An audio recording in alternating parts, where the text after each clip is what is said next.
Hello everyone, dear students and respected teachers. Today I, Garima Batra, is again with you with a new video on a lesson from your textbook The Spectrum Class 12 MP Board. And the name of the lesson is lesson number 11, The Rightful Inheritors of the Earth. And the writer of this lesson is Waikom Muhammad Bashir. इस lesson का नाम है the rightful inheritors of the अर्थ, जिसके लेखक हैं Shri Vaikom Mohammad Bashir. Rightful inheritors का अर्थ होता है अधिकार संपन्न, इनहेरिटर्स यानी उत्तराधिकारी। तो इस पृथ्वी के अधिकार संपन्न या न्यायोचित उत्तराधिकारी। Talking about the writer, Mr. Waikom Muhammad Bashir was born on 21st January 1908 and died on 5th July 1994. He was an Indian independence activist and writer of Malayalam literature. वो भारतीय स्वतंत्रता के प्रेरक थे और मलयालम लिटरेचर के राइटर थे। He was a writer, humanist, freedom fighter, novelist and short story writer, noted for his path-breaking, down-to-earth style of writing that made him equally popular among literary critics as well as the common man. So let's start the lesson, which is full of emotions. When I became the owner of a tiny little piece of this white earth. Wide earth का अर्थ हुआ कि बहुत लंबी चौड़ी धरती, और owner मतलब मालिक। तो when I became the owner of a tiny little piece of this wide earth, जब मैं इस लंबी चौड़ी धरती के एक छोटे से भूभाग का मालिक बन गया, आई फर्मली बिलीव्ड, तो मुझे पक्का विश्वास हो गया, दैट कि माई फ्यूचर वॉज सिक्योर, कि मेरा भविष्य सुरक्षित हो गया है।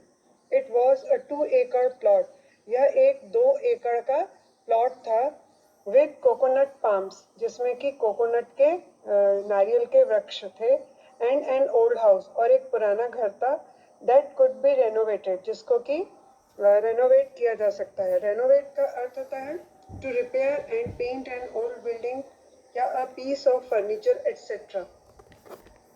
किसी भी जमीन के टुकड़े को या तो फिर फर्नीचर को दोबारा से रिपेयर करना और फिर से पेंट करना, ताकि यह पुनः अच्छी स्थिति में आ जाए। तो इस भूभाग में जो 2 एकड़ का प्लॉट था, उसमें एक पुराना घर था जिसे नवीकृत किया जा सकता था। Those were the days when the price of coconuts was spiraling. Spiraling का अर्थ होता है बढ़ना। तो यह वह समय था, those were the days, वो दिन उन दिनों की बात थी जब नारियल की कीमतें, price of coconuts was spiraling, तेजी से बढ़ रही थी। I savored the thought of the palms laden with coconuts. I savored का अर्थ होता है आनंद उठाना। The thought मतलब विचार, of the palms। पाम ऐसे पेड़ होते हैं जैसे कि नारियल का पेड़, जिसमें कि एक लंबा सा तना होता है और उसकी कांटेदार पत्तियां होती हैं, उन्हें हम बोलते हैं पाम्स। तो जो आई सेवर्ड द थॉट, में इस विचार से ही आनंद उठा रहा था, when the palms Laden with coconut, जब पेड़ जो थे, नारियल के पेड़ थे, वो नारियल से लदे हुए होंगे। लादेन का मतलब होता है लदे हुए। It was a happy existence, यह एक सुखी जीवन था। हैप्पी एग्जिस्टेंस मतलब सुखी जीवन। But then arrive the interlopers. Interlopers का अर्थ होता है a person who becomes involve in a place और situation where they are not wanted. किसी व्यक्ति का किसी ऐसी स्थिति में या ऐसी जगह पर होना जहां पर कि उसे नहीं चाहा जाता है। तो बीच में आने वाले जिन्हें हम बोल सकते हैं। ट्रेसपासिंग का अर्थ होता है अतिक्रमण।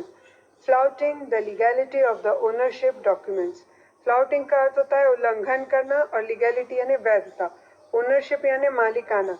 तो मालिकाना जो मेरे कागजात थे, उनका खुलेआम उनकी वैधता का उल्लंघन करके ट्रेसपासिंग मतलब अतिक्रमण करने वाले आ गए। Violating the fence at the boundary. Violating का अर्थ होता है कि किसी चीज को तोड़ना, खराब करना। फेंस यानी होता है बाड़ जो लकड़ी की बाड़ बनी होती है। एट द बाउंड्री, तो जो सीमाओं पर जो बाड़ बनी हुई थी उसे तोड़ दिया। Defying the sentry, my dog Shaan. Defying का अर्थ होता है कि चुनौती देना। द सेंट्री यानी पहरेदार, माई डॉग शान, मेरे कुत्ते शान की को चुनौती देते हुए, बाढ़ को लांघते हुए आ गए थे। They did not seem to care for anyone in the world, not even the government. ऐसा लग रहा था जैसे कि उन्हें दुनिया में किसी की भी परवाह नहीं है, यहाँ तक कि सरकार की भी। The first arrivals were birds and butterflies. सबसे पहला आगमन पक्षियों का और तितलियों का हुआ। A wide variety of birds. पक्षियों की विभिन्न किस्में। Wide variety, बहुत लंबी चौड़ी वैरायटी, बहुत विभिन्न किस्में। And so many butterflies. और कई तरह की तितलियां, इतनी ज्यादा कई तितलियां। They perched on boughs of the trees and plants. वो जो बोज यानी होता है पेड़ों की टहनियां, तो वे वृक्षों की और पौधों की शाखाओं पर बैठ गए। द बर्ड्स चर्प्ड, पक्षी चहचहाने लगे। चर्प का मतलब होता है चहचहाना। The butterflies fluttered around in the courtyard. जो तितलियां थी वो फ्लटर थी, यानी कि वो उड़ने लगी। Around in the courtyard, अहाते में, आंगन में इधर उधर उड़ने लगी। Flashing their colors in the sunlight. Flashing यानी चमकना, their colors यानी उनके रंग। उनके पंखों पे जो अलग अलग तरह के कलर थे, अलग अलग तरह के जो रंग थे, वो सूर्य के प्रकाश दिखाई दे रहे थे। We could not show off the chirping birds and the butterflies. Show off का अर्थ होता है उड़ाना, तो हम चहचहाते हुए पक्षियों को और तितलियों को शो ऑफ करके उड़ा नहीं सकते थे। But then came the crows, और इसके बाद कौवे आ गए। Their raucous crying was more insufferable than the racket of other birds. Their raucous, raucous का अर्थ होता है कर्कश, काइंग यानी काव काव की आवाज, तो उनकी जो कर्कश काव काव करने की आवाज थी, वॉज मोर इंसफरेबल, वो ज्यादा असहनीय थी than the racket of other birds, दूसरे पक्षियों के पूरे झुंड से की आवाज से ज्यादा असहनीय सिर्फ कौवों की कर्कश आवाज थी।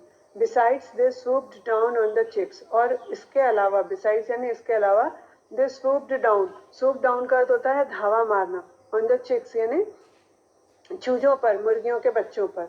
दे were followed by the hawks, और फॉलोड बाय का अर्थ होता है उनके पीछे आना, तो कौओं के बाद कौन आ गया, बाज आ गया, हॉक्स बाज आ गए। That perch on the coconut palms with the same intent, जो कि कोकोनट के पेड़ों के ऊपर, नारियल के पेड़ों के ऊपर। पर्च का अर्थ होता है पक्षियों का बैठना, जो होता है जैसे वो पंजों से पकड़कर किसी टहनी या टंगाल पर बैठते हैं, उसे बोलते हैं पर्च। तो इसके बाद बाज आ गए और वो नारियल के पेड़ों के ऊपर बैठ गए with the same intent. Intent यानी इरादा या उद्देश्य, उनका भी इरादा वही था। क्या इरादा था? कि वो भी मुर्गियों के बच्चों को उठा के ले जाने का या खाने का काम करते थे। और वो क्या करते थे नारियल के पेड़ों पर बैठ के? They kept watch and waited, वो नारियल के पेड़ों पर बैठ के वॉच यानी देखते रहते थे, निगरानी करते रहते थे, एंड वेटेड यानी कि इंतजार करते रहते थे कि कब मौका मिले और वो मुर्गी के बच्चों को खा लें। Soon there were mongoose, mongoose का अर्थ होता है नेवला, और जल्दी ही वहां पर मंगूस, नेवले भी आ गए थे। कहाँ पर आ गए थे? In the bamboos thicket. Thicket का मतलब होता है झाड़ियां या कुंज। तो जो बांस के पेड़ रहते हैं वो झाड़ियों में उगे रहते हैं, इकट्ठे कई बांस के पेड़ एक साथ उगते हैं। तो उन बांसों के पेड़ों की जो झाड़ियां थी उनमें नेवले भी आ गए थे। एंड फॉक्सेस इन द श्रबरी, और जो फॉक्स थी, जो लोमड़ी थी, वो भी श्रबरी यानी झाड़ियों का जो जंगल होता है वहां पर फॉक्स भी आके छुप गई थी। पैच नियर इट, जो बम्बू के, जो बांस के झाड़ियां थी उसी के पास में झाड़ियों का एक और पैच था, एक गुच्छा था, वहां पर आकर लोमड़ियां छुप गई थी। Ready to pounce on the hens, pounce यानी झपट्टा मारना, मुर्गियों के ऊपर झपट्टा मारने के लिए। Even as I wondered what right these creatures had to be on my land, यहाँ तक कि मैं ये सोचने लगा था कि ये इन प्राणियों का मेरी जमीन पर क्या अधिकार है। There emerged a fierce creature without hands or legs or wings, और तभी वहां पर प्रकट हुआ एक ऐसा जानवर जो कि जिसके विदाउट लेग्स, जिसके कि हैंड्स नहीं थे, हाथ नहीं थे, लेग्स यानी पैर नहीं थे, विंग्स यानी पंख भी नहीं थे, और वो फियर्स क्रीचर था। फियर्स यानी भयंकर, क्रीचर यानी जंतु, बहुत ही भयंकर एक जंतु भी दिखा जिसके हाथ, पैर या पंख नहीं थे। और वो कौन था? अ कोबरा, एक कोबरा था। It stood before me. वो मेरे सामने खड़ा हुआ था. Dignified यानी अभिमानी, आलीशान. Majestic यानी कि राजसी या भव्य. Its hood यानी फन, और उसका जो फन था spread out, फैला हुआ था, as if मानो कि asking me, मुझसे पूछ रहा हो what business I had on this patch, कि जमीन के इस टुकड़े पर मेरा क्या अधिकार है. इस पूरी लाइन का अर्थ क्या हुआ कि मैं यह सोच रहा था कि इन प्राणियों का मेरी जमीन पर क्या अधिकार है कि एक दिन हाथों या पैरों या परों के बिना का जो प्राणी होता है, कोबरा सर्प, वो निकल आया और बहुत ही शानदार, आलीशान और भव्य था वो. उसका फैला हुआ फन मानो मुझसे पूछ रहा हो कि जमीन के टुकड़े पर मेरा क्या काम है. I said you had better leave my 2 acre land immediately. मैंने कहा बेहतर होगा कि तुम मेरे इस 2 एकड़ की जमीन को छोड़कर चले जाओ. Immediately, तत्काल. But then, परंतु तभी. Where could it go? वह कहाँ जा सकता था? Hadn't almost the whole of this earth been bought by men bit by bit? क्या मनुष्य के द्वारा इस पूरी पृथ्वी को खरीद नहीं लिया गया है, टुकड़े टुकड़े करके? My wife said, मेरी पत्नी ने कहा. The jackfruit has ripened. कटहल पक चुका है. But squirrels and crows are feasting on it. परंतु squirrels यानी गिलहरियां and crows यानी कौवे are feasting यानी दावत उड़ा रहे हैं on it यानी इस पर. मतलब कि पके हुए कटहल की दावत गिलहरियां और कौवे उड़ा रहे हैं. Birds and bats, पक्षी और चमगादड़ are eating up, खा रहे हैं. All the guavas, सभी अमरूदों को. सपोटेस, चीकू को. एंड ग्राफ्ट मैंगोज, और सबसे अच्छी संकर किस्म के आमों को. But that's the beauty of it, परंतु यही तो इसकी खूबसूरती है. आई रिमार्क, मैंने टिप्पणी की. गॉड ऑलमाइटी, भगवान सर्वशक्तिमान, हु होल्ड्स द यूनिवर्स, जिन्होंने इस ब्रह्मांड को थाम के रखा हुआ है, टुगेदर, एक साथ, विदाउट अ सिंगल प्रॉप, बिना किसी सहारे के, has created a variety of things for his creatures. उन्होंने अपने सभी रचनाओं के लिए एक बहुत ही अलग अलग तरह की वस्तुओं को, भिन्न भिन्न प्रकार की वस्तुओं को क्रिएट किया है, का निर्माण किया है. यहाँ पर जो हिज का एच है वो कैपिटल है. इसलिए कैपिटल है क्योंकि यह हिज भगवान के लिए यूज किया गया है. तो गॉड और गॉड से संबंधित जितने भी शब्दों का प्रयोग किया जाता है उनका पहला लेटर कैपिटल होता है. फॉर एग्जाम्पल, गॉड का जी कैपिटल. ऑलमाइटी, सर्वशक्तिमान, भी भगवान के लिए उपयोग किया जाता है, उसका ए कैपिटल. और हिज क्रीचर्स मतलब उनकी रचनाओं के लिए, तो वो हिज जो है वो भी भगवान के लिए उपयोग किया गया है, इसलिए उसका एच कैपिटल है. तो वो कौन सी चीजें हैं भिन्न भिन्न प्रकार की, इतनी वैरायटी है उसकी जो भगवान ने अपनी जीव जंतुओं के लिए बनाई है. तो वो है फ्रूट्स, फल, एडिबल रूट्स, खाने योग्य या खाद्य, जड़ें जैसे कि गाजर और मूली, ग्रास, घास, ग्रेन, अनाज, फ्लावर्स, फूल, वाटर, पानी, एयर, हवा, वार्मथ, गर्माहट, एंड लाइट, और प्रकाश. ये सब भगवान ने अपने जीव जंतुओं के लिए बनाए. Don't you think we should remind ourselves always? Don't you think, क्या तुम ऐसा नहीं सोचते? We should remind, कि हमें याद दिलाना चाहिए. Ourselves, अपने आप को. Always, हमेशा. That birds, कि पक्षी. Beast, जंगली जंतु. And insects, और कीट पतंगे. Too, भी. Are, हैं. Entitled यानी हकदार. To the produce, उत्पादन के. Of the earth, पृथ्वी के. Don't you think we should remind ourselves always that birds, beasts and insects too are entitled to the produce of the earth? क्या तुम ऐसा नहीं सोचते कि हमें अपने आप को हमेशा ये याद दिलाते रहना चाहिए कि पशु, पक्षी और कीड़े मकोड़ों को भी धरती के उत्पादन के उपभोग का अधिकार है? ओ Almighty God, हे सर्वशक्तिमान ईश्वर, how unfortunate it is, ये कितना दुर्भाग्यशाली है, that rats have to be killed, कि चूहों को मारा जाता है, so that we can live, ताकि हम जीवित रह सकें. Can human beings not survive, क्या मनुष्य जीवित नहीं रह सकता, without destroying other creatures of the earth, पृथ्वी के अन्य प्राणियों की हत्या किए बगैर? क्या, हे सर्वशक्तिमान ईश्वर, ये कितना दुर्भाग्यशाली है कि चूहों को इसलिए मारा जाता है ताकि हम जीवित रह सकें. क्या मनुष्य इस पृथ्वी के दूसरे जीव जंतुओं को नष्ट किए बगैर या मारे बगैर जीवित नहीं रह सकता? What we need, हमें जिस चीज की जरूरत है, is a scientific method, एक वैज्ञानिक पद्धति की. A novel idea, एक नए विचार की. That will make it possible for us, जो कि हमारे लिए ये संभव बना सके, to live without killing any creatures, कि हम बिना किसी प्राणी की हत्या किए भी जीवित रह सकें. O creator of rats, हे चूहों के सृजनकर्ता, हे चूहों के सृजनहार, bear with us, हमें सहन करो. They are going to be exterminated through treachery. They are going to be exterminated. उन्हें नष्ट किया जाने वाला है through treachery, और वह भी विश्वासघात करके. The issue is the loss of 900 coconuts every month. और मामला जो है, जो पूरी परेशानी है, इज द लॉस, वो नुकसान की है, ऑफ 900 कोकोनट, 900 नारियलों की, एवरी मंथ, हर महीने. The sole means of our livelihood, जो कि हमारी जीवन निर्वाह का एकमात्र स्रोत है. फॉरगिव अस, हमें क्षमा करो, क्षमा करो. आफ्टर शॉपिंग फॉर 2 hours, 2 घंटे की खरीदारी करके, माई वाइफ रिटर्न होम, मेरी पत्नी घर वापस आई, अलॉन्ग विद अदर आइटम्स, दूसरे सामानों के साथ साथ के अलावा, of purchase a large tin of rat poison, उसके साथ ही साथ एक बहुत बड़ा टिन था जिसमें, जो कि चूहा मार था, चूहों के लिए जहर था. The poison was mixed with bananas, rice, tapioca and kept all over the place. वो जो चूहों का जहर था उसे केले में, चावल में, साबुदाने में मिलाया कर हर जगह पर रखा गया. Beneath the coconut palms as well, नारियल के पेड़ों के पास भी.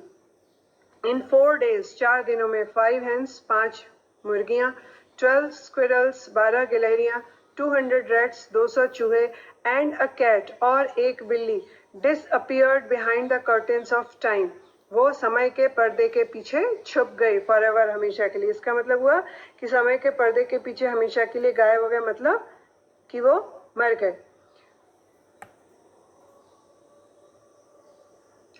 Dead rats rotted in the attic, और अटारी के ऊपर मरे हुए चूहे सड़ने लगे. डेथ वॉज एवरीवेयर, मृत्यु हर तरफ थी. द स्टेंच, और मरे हुए चूहों की जो दुर्गंध थी, स्प्रेड, वो फैल गई थी, ऑल ओवर द हाउस, पूरे घर में मरे हुए चूहों की दुर्गंध फैल गई थी. But the tender coconuts continued to fall, परंतु अभी भी कच्चे नारियल नीचे गिर रहे थे. अ फोर्टनाइट पास्ड, लगभग एक 15 दिन की अवधि बीत गई थी.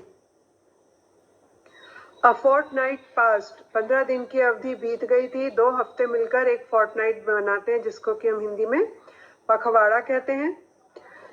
The coconut palm climbers then said, तब नारियल के पेड़ पर चढ़ने वालों ने कहा, the owls are the culprits, की अपराधी उल्लू हैं.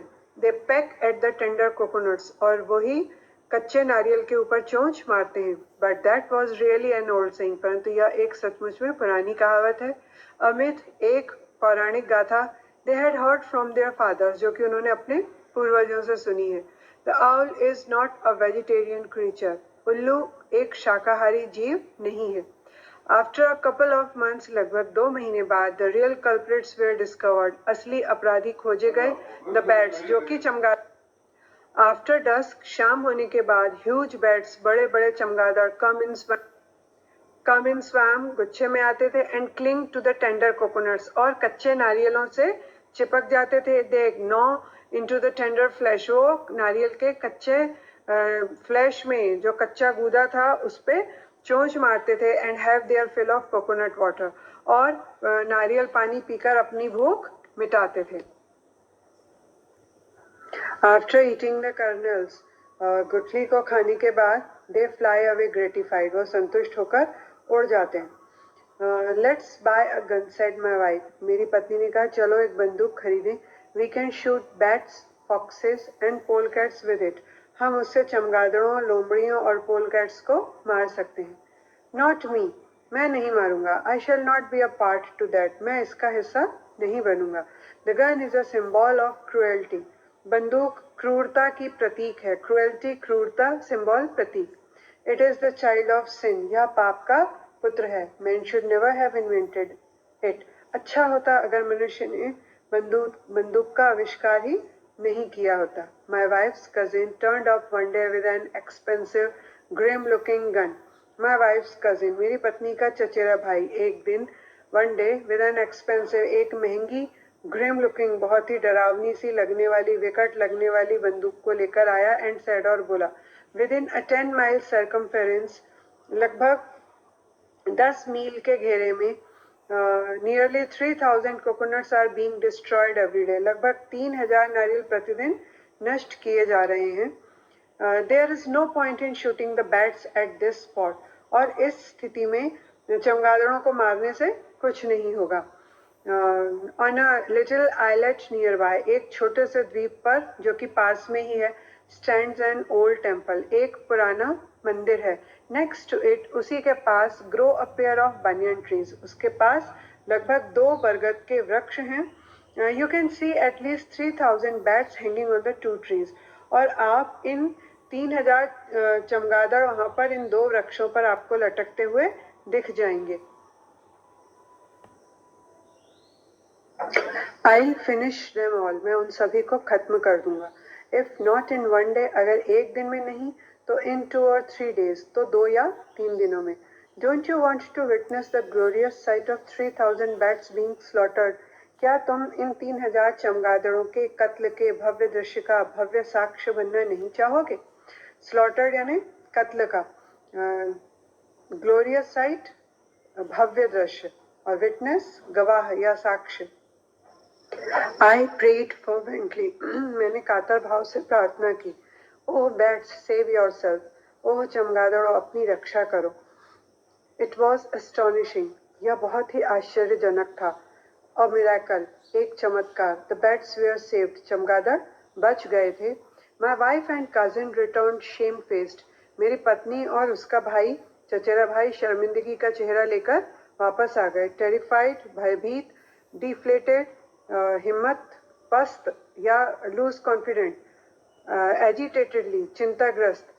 माई वाइफ सेड, मेरी पत्नी ने कहा, we just manage to escape by the skin of our teeth, हम बड़ी मुश्किल से बच निकले। स्किन ऑफ माई टीथ यानी बहुत ही बारीकी से एस्केप, बच पाए। There are some houses around the temple, उस मंदिर के चारों ओर कुछ घर हैं। इन अ स्प्लिट सेकेंड, लगभग 1 सेकेंड के और कम हिस्से में या कुछ ही सेकंड के एक हिस्से में, अबाउट 100 पीपल, लगभग 100 लोग, armed with lethal weapons surrounded us, घातक हथियारों को लेकर 100 लोगों ने हमें घेर लिया। दे थ्रेटेंड टू किल अस, उन्होंने हमें धमकी दी कि वे हमें मार डालेंगे। If we shot at the bats, अगर हमने चमगादड़ों पर गोली चलाई।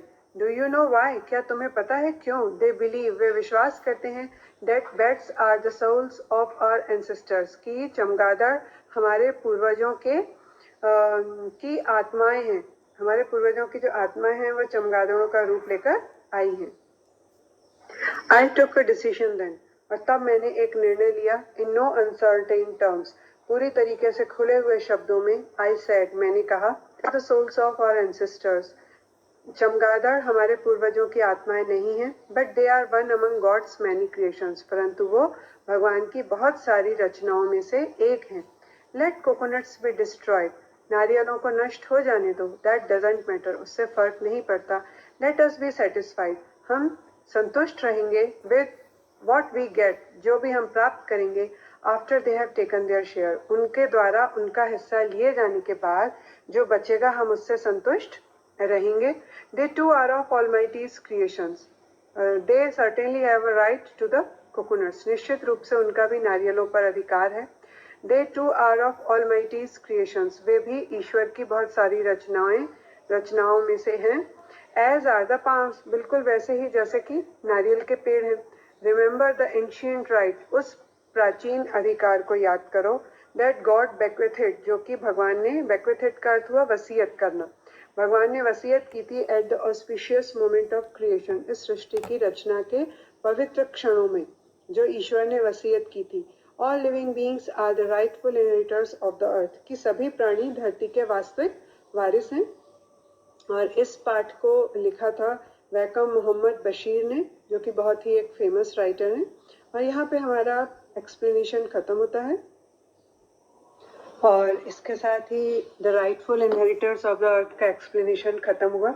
बहुत ही जल्दी मैं इसके क्वेश्चन आंसर और दूसरी टेक्सचुअल एक्सरसाइजेस को लेकर एक नया वीडियो बनाऊंगी, और वो वीडियो आपके साथ शेयर करूंगी।